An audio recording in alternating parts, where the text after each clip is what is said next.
तर मित्रांनो, आज आपण मायक्रोसॉफ्ट एक्सेलमध्ये पीएमटी फंक्शन बघणार आहोत. पीएमटी फंक्शन वापरून आपण लोन ईएमआय कॅल्क्युलेटर तयार करणार आहोत.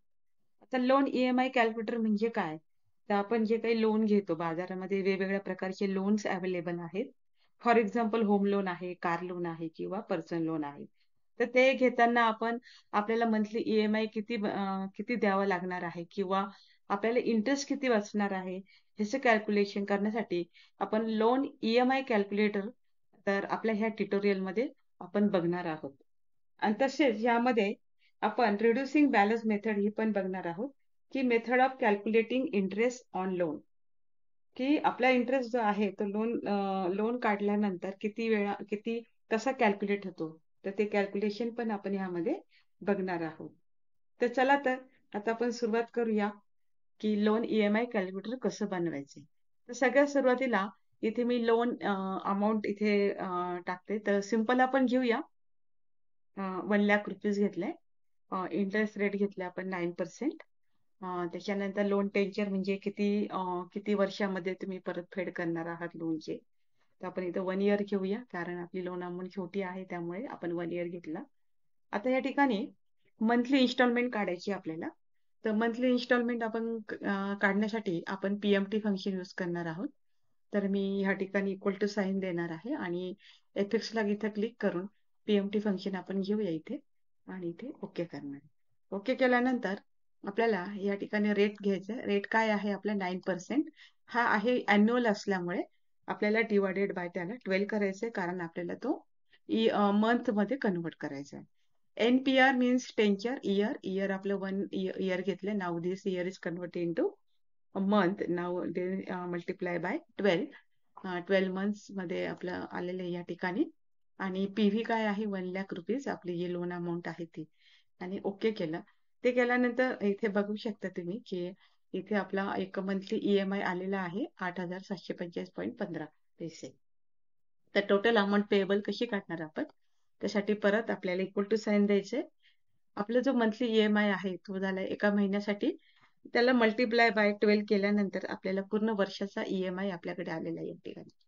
त्याला आपण बोल्ड करूया आणि तेवढी त्याची फोन साईज वाढवली ते तुम्हाला समजण्यासाठी. ओके.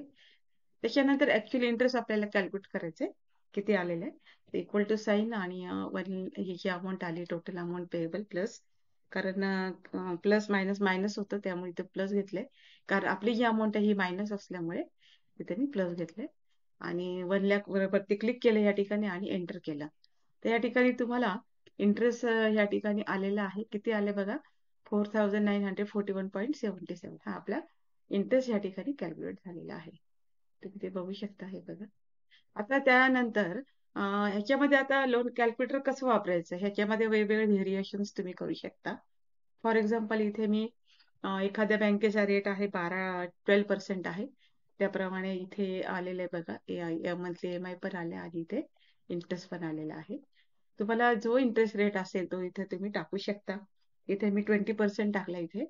तर मंथली ईएमआय इथे असं आलाय आणि इथे इंटरेस्ट पेएबल किती आले आपल्याला वार्षिक 11,161.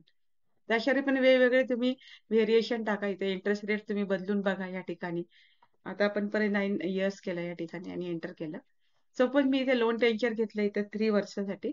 पण आणि घेतल्यानंतर पण आपल्याला टोटल अमाऊंट पेएबलच्या इथे आपल्याला 36 मंथ इथे घ्यावं लागेल त्याला मल्टिप्लाय करून. आणि इथे एंटर केल्यानंतर आपल्याला इथे मंथली ईएमआय पण आलेला आहे. त्यानंतर टोटल अमाऊंट पेएबल आली आणि इंटरेस्ट कॅल्क्युलेट झालेला.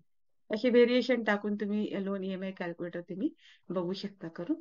तर आता आपण परत टेन्चर इथं बदलं, इथं 1 घेतलंय आणि अगेन नाऊ ह्या अमाऊंट पेएबलच्या इथे आपण किती घेऊया, इथे परत 12 घेऊया त्याला मल्टिप्लाय, कारण एका वर्षासाठी लोन आहे आपलं. पुढचे आहे आपल्याला रिड्युसिंग बॅलन्स मेथड आपल्याला बघायची आहे. आणि ईएमआय. ईएमआय म्हणजे काय, इक्वेटेड मंथली इन्स्टॉलमेंट. तर तो इथे कॉन्स्टंट असणार आहे. तर तो आपण इथे टाईप करूया. काय आहे आपले मंथली इन्स्टॉलमेंट इथे ईएमआय, तर तो आहे 8745. असा रीते 45.15 घेतलं इथे मी. आणि आपलं जे पेमेंट आहे हे 12 महिन्यासाठी असल्यामुळे इथे मी 1 आणि 2 करून आपण ऑटोफिल करूया त्याला. तिथे क्लिक करून याला ऑटोफिल केलंय. आपल्याला किती मंथ घ्यायचे या ठिकाणी 12 मंथचं आपलं रिपेमेंट आहे बँकेचं. एका वर्षाचं डेट घेतली. सपोज मी मागच्या वर्षी घेते मी इथे एखादी. इथे घेऊया आपण 02/02/2024 ही रेट घेतली मागच्या वर्षीचं. आणि ह्याला मी ऑटोफिल केलं. पण ऑटोफिल केल्यानंतर माझ्या लक्षात आलं की इथे सगळीकडे फक्त फेब्रुवारीच मंथ आलेला आहे. 02 जानेवारी फेब्रुवारी. तर मला तो मंथ मध्ये कन्वर्ट करायचा आहे. त्यासाठी फील्ड मध्ये जाऊन फील्ड सिरीज करायचं आपल्याला. कॉलम आहे आपलं, डेट आहे टाईप आपलं. आणि आपलं डेट ऑफ युनिट काय घ्यायचं आपल्याला, मंथ घ्यायचंय आणि ओके करायचंय. तर माझी डेट ही मंथ मध्ये आता कन्वर्ट झालेली आहे. तुम्ही बघू शकता. आपला जो ओपनिंग बॅलन्स आहे तो काय आहे, 1,00,000 रुपीज आहे. तर तो इथं आपण टाकूया. तर मी इथे पुट केलं 1,00,000 रुपीज. आपला इंटरेस्ट काय सांगितलं मी तुम्हाला, 9% आहे. तर तो आपण काढूया. इक्वल टू साईन अगेन 1,00,000 घेतलं इथे. त्याला मल्टिप्लाय आपल्याला करायचं आहे 9%नी. 9% ह्या ठिकाणी टाकले. आणि डिवायडेड बाय 12 करायचं, कारण आपल्याला मंथली काढायचे म्हणून. तर मंथली इंटरेस्ट इथे कॅल्क्युलेट झालेला आहे. प्रिन्सिपल अमाऊंट आहे इथं इक्वल टू साईन.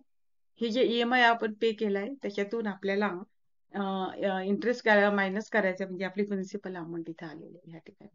तर प्रिन्सिपल अमाऊंट आपल्याला ओपनिंग मधून मायनस केले तर आपल्याला क्लोजिंग बॅलन्स मिळतो. पर इक्वल टू साईन द्यायचा, हा ओपनिंग बॅलन्स मायनस ही प्रिन्सिपल. हे आलं माझं क्लोजिंग बॅलन्स. तर हे क्लोजिंग बॅलन्स काय आहे की मी सपोज 1,00,000 लोन काढलं, त्याच्यात EMI एवढा दिला, एवढा इंटरेस्ट दिला, एवढी प्रिन्सिपल अमाऊंट आहे आणि एवढं माझं लोन कमी झालेलं आहे. हे लोन परत पुढच्या महिन्यामध्ये कॅरी फॉरवर्ड होतो, राहिलेलं लोन.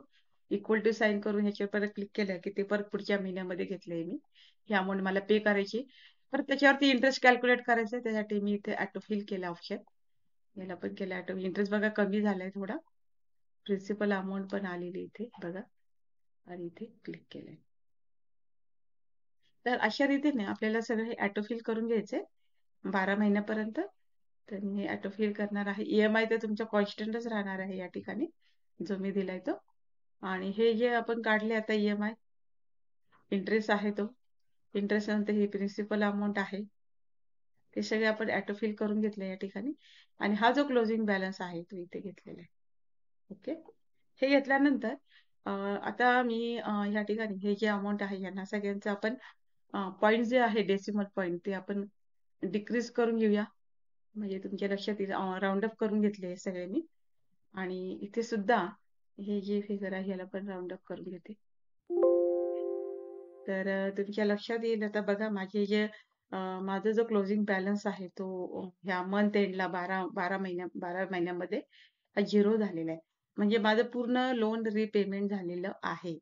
आता ह्यामध्ये ह्याला मी हा जो प्रिन्सिपल अमाऊंट आहे, ह्याला आपण ऑटो सम फंक्शन वापरून ह्याला मी त्याचं सम घेतलंय पूर्ण प्रिन्सिपल अमाऊंटचे. इंटरेस्टचा पण सम घेऊया इथे आपण. आणि इथे EMI चा पण सम घेतला इथे मी. तर तुम्ही इथे बघा या ठिकाणी ह्याला पण आपण ही जी अमाऊंट आहे ह्याला पण आपण राऊंड अप करूया इंटरेस्ट. आणि इथे सुद्धा ह्याला आपण EMI ला पण राऊंड अप करूया इथे. ओके. तर तुम्ही बघू शकता EMI पण आपला आलेला आहे या ठिकाणी विथ बॅलन्स आहे बघा. हा EMI, हा आपला इंटरेस्ट आहे, हा EMI एवढा आपण पे केलाय आणि माझी प्रिन्सिपल अमाऊंट. हे तिन्ही गोष्टी या ठिकाणी कॅल्क्युलेट झालेल्या आहेत बघा, आलेल्या आहेत. ठीक आहे. आणि हा जो अमाऊंट आहे हे सुद्धा आलेली आहे बघा इथे. आता ह्याला आपण बॉर्डर करूया या ठिकाणी. बॉर्डर मध्ये जायचं इथे इथे आणि ऑल बॉर्डर घ्यायची इथे. तर तुम्ही बघू शकता प्रिन्सिपल अमाऊंट माझी रिपेमेंट झालेली आहे. तर हा जो रिड्युसिंग बॅलन्स मेथड जी आहे ही जी आपण आता कॅल्क्युलेट केली, तर अशा रीतीने तुम्ही काय बघू शकता की माझा इंटरेस्ट हा कमी कमी होत गेलाय आणि प्रिन्सिपल अमाऊंट वाढत जाऊन ही पूर्णपणे ती पण रिपेमेंट झालेली आहे. आणि क्लोजिंग बॅलन्स काय आलेला आहे इथे माझा, 0 आलेला आहे. तो पण तुम्ही इथे बघा, 0 क्लोजिंग बॅलन्स इथे आलेला आहे. हे तुम्ही इथं बघू शकता. तर आपण आत्ताच्या या ज्या ट्युटोरियल मध्ये ना आपण लोन EMI कॅल्क्युलेटर आणि रिड्युसिंग बॅलन्स मेथड ह्या 2 गोष्टी आपण आता ट्युटोरियल मध्ये लर्न केल्या आहेत. हे जर तुम्हाला समजलं असेल तर हा व्हिडिओ उपयोगी वाटत असेल तर लाईक आणि शेअर करा. आणि अजून तुम्हाला MS Excel ॲडव्हान्स ट्युटोरियल साठी चॅनल सबस्क्राईब करा. Thank you for watching. आणि तसेच तुमच्या मित्रांसोबत पण शेअर करा.